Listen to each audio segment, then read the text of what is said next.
Curtis Bell stood in line at his own restaurant, and nobody recognized him. That was, in fact, the entire point. He wore an old flannel work jacket he hadn't put on in years, soft at the elbows, a little too big now, the specific unremarkable garment of a man who had spent his 20s doing exactly the kind of labor this jacket was made for. A worn cap pulled low over his brow. Jeans with a small paint stain on one knee that he'd never bothered to wash out. He looked, he thought, like exactly what he wanted to look like. Nobody in particular. A man off the street.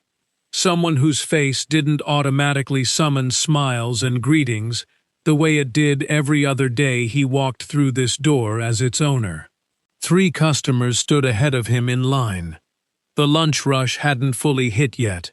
That would come in another 20 minutes, when the office workers from the building down the block would flood in for their usual orders, greeting the counter staff by name the way regulars do. For now, the diner held its mid-morning quiet, the specific unhurried hum of a place easing into its busiest hour. Behind the counter, Brianna, register open, moving with the quick efficiency of someone who'd done this job long enough to stop thinking about most of it. Beside her, Tyler, restocking cups, laughing at something she'd just said. The easy rhythm of 2 co-workers who'd built a comfortable shorthand over months of shared shifts. Curtis watched them from 3 feet back in line and felt, for a moment, something close to pride. This was what he'd wanted. A staff who liked each other, who laughed together, who made the counter feel like a place people wanted to work, rather than endure. He reached the front of the line. "What can I get you?" Brianna asked, not quite looking up from the register screen. "Coffee and the meatloaf special," Curtis said. Kept his voice flat, unremarkable, nothing that would catch attention. Brianna rang it up, told him the total, took his cash without comment. Curtis stepped aside, moved down toward the pickup counter to wait, and it was there. 3 feet from the counter, close enough to hear everything, far enough that neither Brianna nor Tyler thought to lower their voices, that he heard it. Brianna leaned toward Tyler, her voice pitched just low enough to feel private, and just loud enough to carry clean across the small distance to where Curtis stood. "Bet you $20 he's paying with quarters." Tyler laughed. A half-second late. A small delay Curtis registered without fully understanding yet what it meant. Curtis went completely still. He'd built this place with his own hands, named it for the woman who raised him, and he was about to find out exactly what it had become when he wasn't standing behind the counter. If you can already feel what's coming, if something about this moment has your attention, hit the like button right now. Subscribe if you haven't already, because we tell stories like this one every single week. Drop your country in the comments, and let us know where in the world you're watching from. We read every single one. Now, let's understand exactly why this diner matters as much as it does. 3 days earlier, Ruth's kitchen had looked exactly like the place Curtis had always meant it to be. He'd come in that Tuesday morning to find the same 4 elderly women who'd been claiming the corner booth every week for going on 4 years, laughing over coffee refills. And he'd stopped by their table the way he always did, asked about Loretta's grandson's graduation, remembered without being reminded that Dolores took her eggs over easy, not scrambled. He'd stepped into the kitchen briefly that afternoon, tying an apron over his button-down, plating a dish himself because the line cook had fallen behind during a sudden rush. The specific hands-on presence of a man who had never quite let go of the belief that no task in his own building was beneath him. Behind the register, in a simple wooden frame, hung a photograph of a woman in an apron, mid-laugh at something off-camera, the only decoration on that entire wall. Beneath it, a small brass plaque, Easy to miss if you weren't looking for it. Ruth's Kitchen. Est. In her memory. Ruth Bell had spent over 30 years cooking and cleaning for other people, in kitchens that never once bore her name. She'd raised Curtis largely alone, worked double shifts through most of his childhood, and taught him, not through lectures, but through the specific example of her own tired, unwavering kindness, that how you treated the person serving you said more about who you actually were than almost anything else you'd ever do. Curtis remembered, with the specific clarity that certain memories never lose no matter how many years pass, coming home as a boy to find his mother making him dinner after a double shift that had left her visibly exhausted, her feet swollen, her hands raw from dish soap, and still, every single night, finding the energy to ask him about his day before she asked anything about herself. She never saw the diner. The cancer took her 2 years before Curtis finally signed the lease, after 4 rejected loan applications and a 5th that finally, against every odd he'd stopped expecting to beat, came through. He'd opened Ruth's Kitchen 8 months after her funeral and had spent every day since quietly understanding it as something closer to a monument than a business. A place where, he'd promised himself, nobody would ever be made to feel the way his mother had sometimes been made to feel in the kitchens she'd worked for other people. That evening, 3 days before the disguise and the flannel jacket and the line at his own counter, Curtis had sat in his small back office scrolling through a handful of 1-star reviews on his laptop. Nothing conclusive. Nothing that named names. Phrases like rude service and felt judged for how I looked, scattered among dozens of glowing 5-star reviews. Easy to dismiss as outliers. Easy to explain away as bad days or difficult customers. Except a part-time cook had quit 2 weeks earlier without much explanation beyond, "It's just not the same energy up front anymore." And a long-time regular had mentioned, almost in passing, that the counter staff seemed different lately. Nothing specific, just a feeling. Curtis had managed people his entire working life, in kitchens, in warehouses, and now in his own business, and he understood the particular unreliability of second-hand complaints. He also understood, with equal certainty, that people behaved differently in front of the boss than they did when they believed no one who mattered was watching. So instead of calling a staff meeting that might put everyone on their best, performed behavior. Instead of pulling camera footage that would show him actions without context, he decided, quietly, without announcing it to anyone, that he would simply see it for himself. Back at the pickup counter, 3 days later, Curtis stood with his coffee going cold in his hand, listening to 2 employees decide, out loud, exactly what kind of man he was. "For real, though," Brianna said, glancing at his worn jacket, his cap, the general unremarkable plainness of how he'd dressed for exactly this purpose. "Guys like that always order the cheapest thing on the menu and still act surprised when the total comes to more than $5. Tyler laughed again. No delay this time, the specific ease of cruelty that grows easier the second and third time it's practiced. "I bet he's never had a real job in his life," Brianna continued, warming to her own performance now, checking Tyler's reaction between comments the way a comedian checks a room. "Probably thinks eating out counts as an accomplishment." Curtis's jaw tightened, almost imperceptibly. He said nothing. He had spent 30 years absorbing exactly this kind of assumption about who he was, based on what he looked like. In stores, in job interviews before he'd built anything of his own. In 100 small moments across a lifetime, where a stranger had decided, at a glance, that he didn't warrant basic respect. He had a choice. standing there with his coffee cooling in his hand.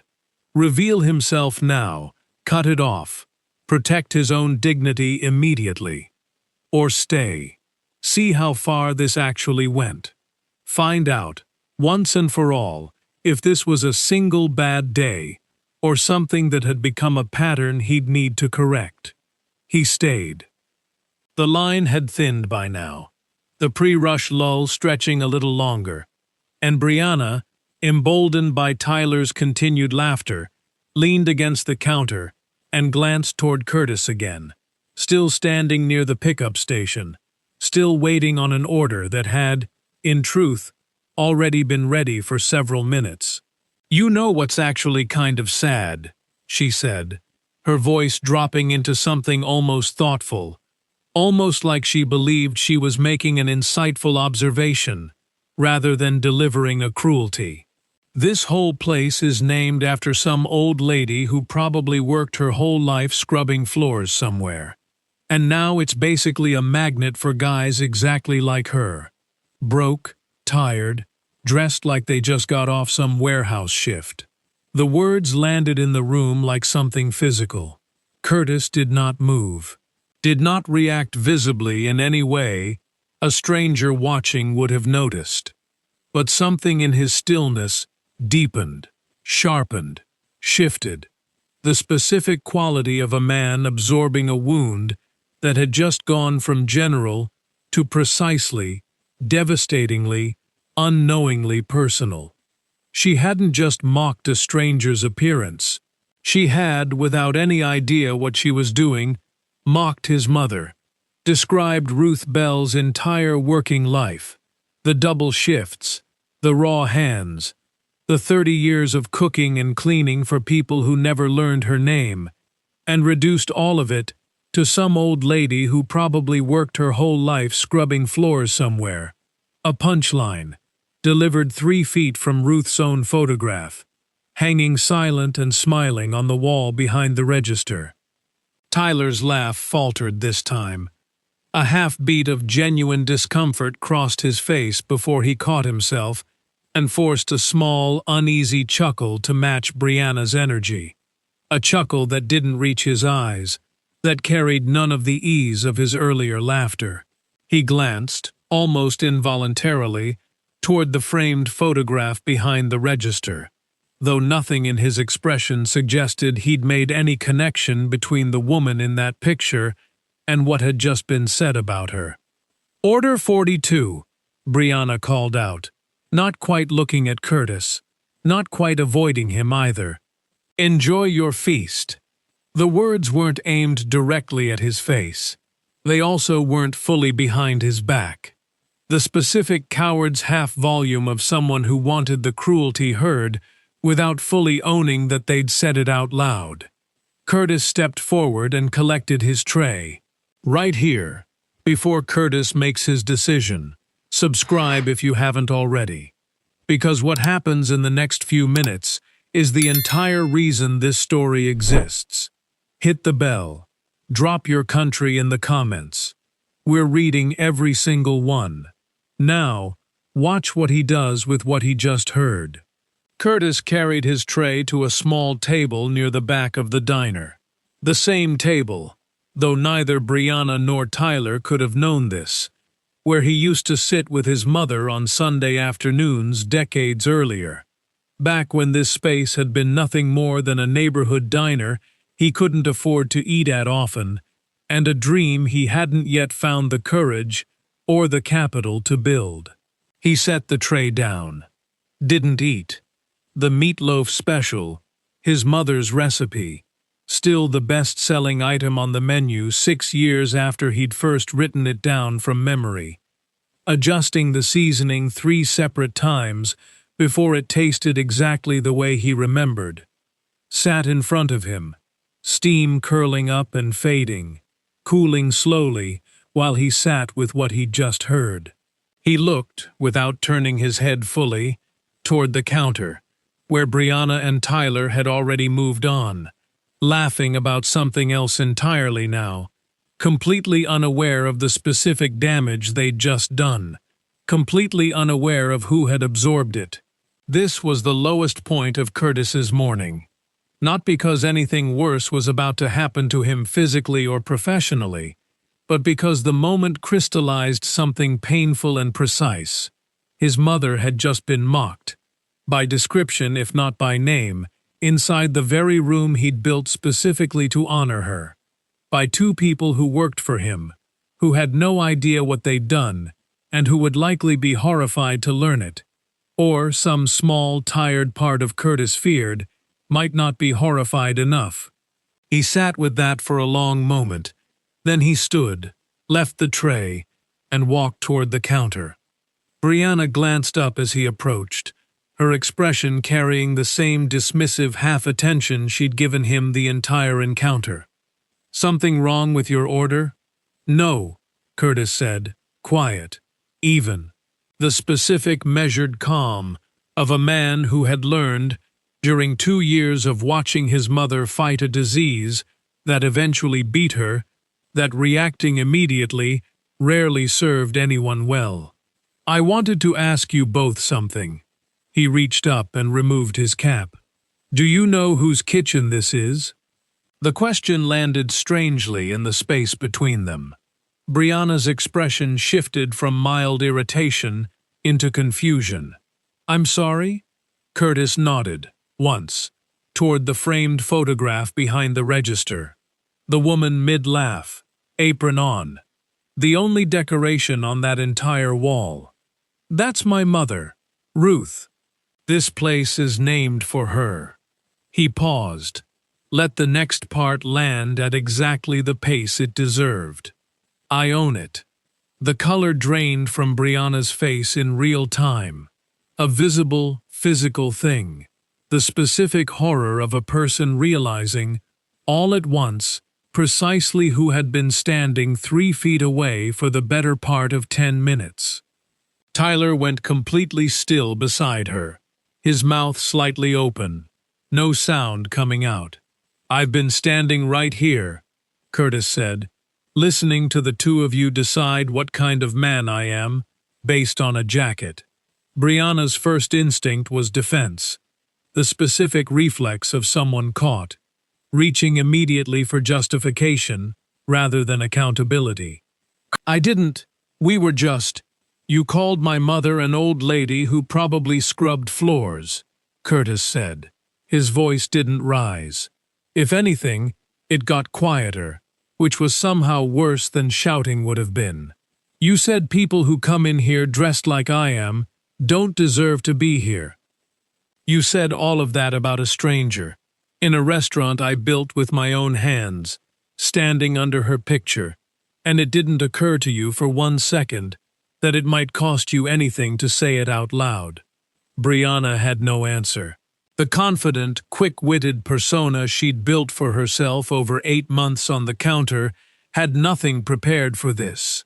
No joke, no deflection. Nothing that could soften or reframe what had just happened. Beside her, Tyler was visibly shaking.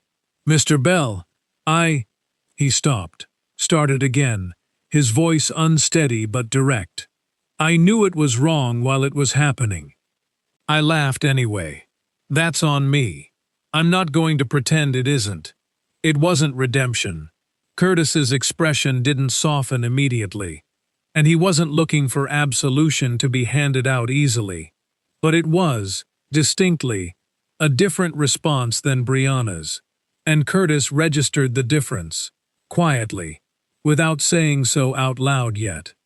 The handful of other customers scattered through the diner, several of whom had caught enough of the exchange to understand what was happening, had gone quiet, watching. The specific stillness of a room that senses it's witnessing something that matters. Curtis didn't fire either of them on the spot, in front of the room, in the way that might have felt satisfying in the moment, but would ultimately have just been a different flavor of the same public cruelty he'd just been subjected to. "Both of you, my office. When your shift ends," he said. "We're going to have a real conversation. Until then, finish your shift like customers are still customers. Because they are." whether you've decided they're worth your respect or not. He returned to his table, sat back down in front of his cooling meatloaf special, and, slowly, began to eat.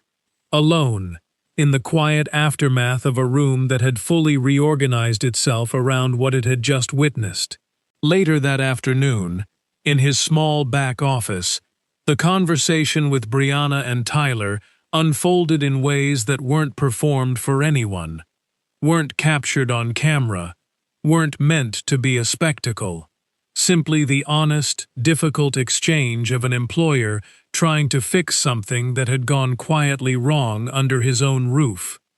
Brianna, initially defensive, eventually broke down into something closer to honesty, admitting, through tears she seemed almost surprised by, that she'd genuinely never once considered who might actually be standing on the other side of her jokes, had built an entire persona at work around a cruelty she'd never had to examine because it had never before cost her anything. Tyler, quieter, took real responsibility without reaching for excuses. "I liked working here," he said. "I liked that I got along with everybody. I think I laughed because I didn't want to be the guy who made it weird. I know that's not a good enough reason. I just want you to know I understand that." Curtis didn't fire Brianna. He gave her something he suspected would actually stay with her longer than termination would have.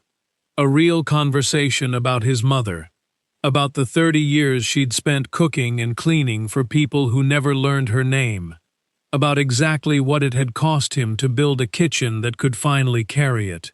He was direct about the expectation going forward. This could not happen again, to anyone, regardless of what they were wearing or what she assumed about them at a glance. Tyler, he spoke to separately, told him plainly that there was more room for him to grow from this than he probably realized.